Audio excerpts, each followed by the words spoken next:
I am the tofu golem. Please enjoy the video. You begin by creating continuous airflow and removing moisture sources. Start by opening 2 vents, one low, one high, so air moves through. Once done, empty the shed of wet cardboard, fabrics, and any standing water. These are condensation magnets.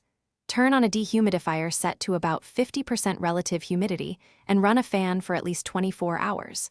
Make sure to seal obvious gaps with silicone or foam to prevent warm, humid outside air from meeting cold metal surfaces.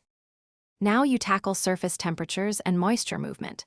Apply a continuous vapor barrier on the warm side of the wall, overlap seams by 6 inches and tape them.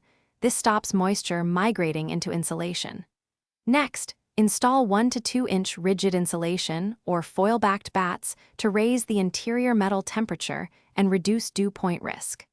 Once insulation is in, fit continuous soffit or roof vents and add a small circulator fan to keep air moving gently across metal surfaces so condensation can't form. Finish by putting control systems in place so condensation stays away.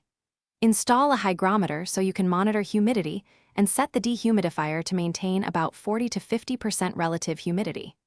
Add thermal brakes, furring strips or rubber gaskets behind metal panels to prevent conductive cooling.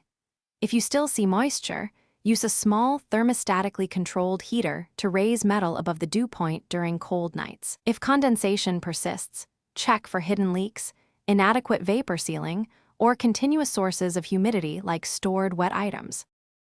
Thanks for watching. Consider subscribing if we helped you today.